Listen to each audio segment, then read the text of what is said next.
ओस हेलो दोस्तों, welcome to my channel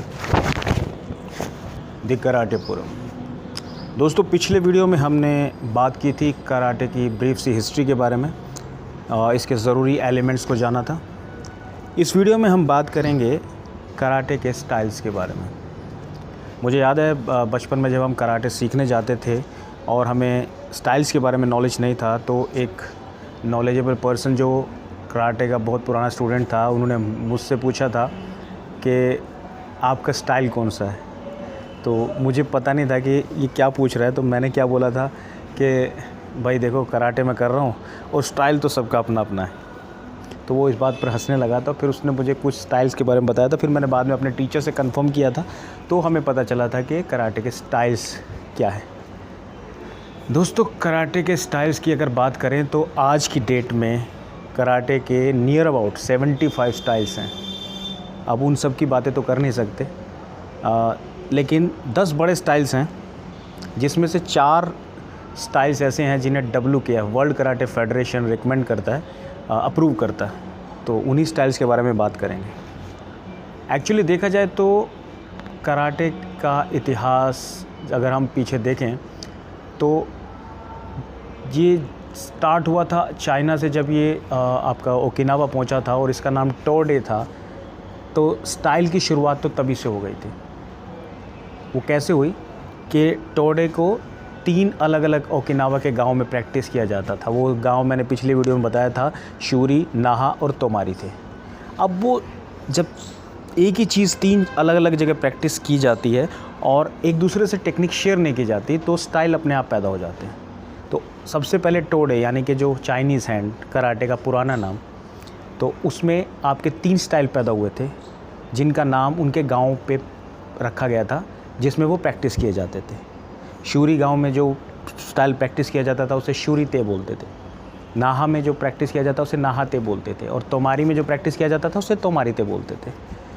इसी से दोस्तों आने वाले टाइम में स्टाइल्स पैदा हुए। अब आपको इतना तो बताया था मैंने पिछले वीडियो में कि गिचिन फुनाकोशी जी इसे जापान लेके गए और उसे वहाँ पे पॉपुलर बनाया। उसके मेन करिकुलम, जापान के मेन करिकुलम में इसको लेके आए और कराटे का बहुत नाम हो गया। तो उस वक़्त तक उन्होंने अपने स्टाइल का कोई नाम नहीं दिया था, बट वो शूरीते करा करते थे। शूरीते स्टाइल यानी कि उन्होंने प्रैक्टिस किया था। इसी से बाद में शोरिनर्यो भी बना था। तो शूरीते प्रैक्टिस करने के बाद वो इसे जापान लेके गए और वहाँ पर इसमें थोड़ा बहुत चेंजेस भी किए और अपना एक स्टाइल बनाया, लेकिन उसको अभी तक नाम नहीं दिया था। तो इसके बाद वो स्टाइल पॉपुलर हो गया कि वो गिचिन फुनाकोशी का स्टाइल माना गया। और इसके बाद क्या हुआ,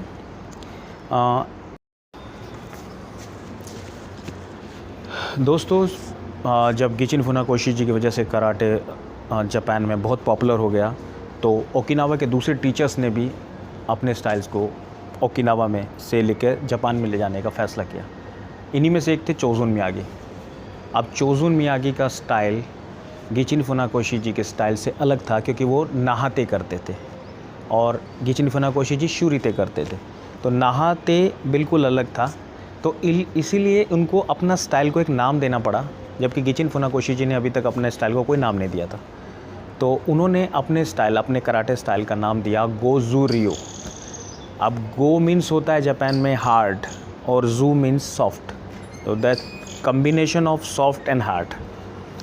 तो अब गोजू-रियो स्टाइल में हार्ड और सॉफ्ट का कम्बिनेशन था, उनकी टेक्निक्स में दिखाई देता है। तो उनके स्टाइल का नाम 1930 में ये स्टाइल बना था और इसका नाम था गोजू-रियो।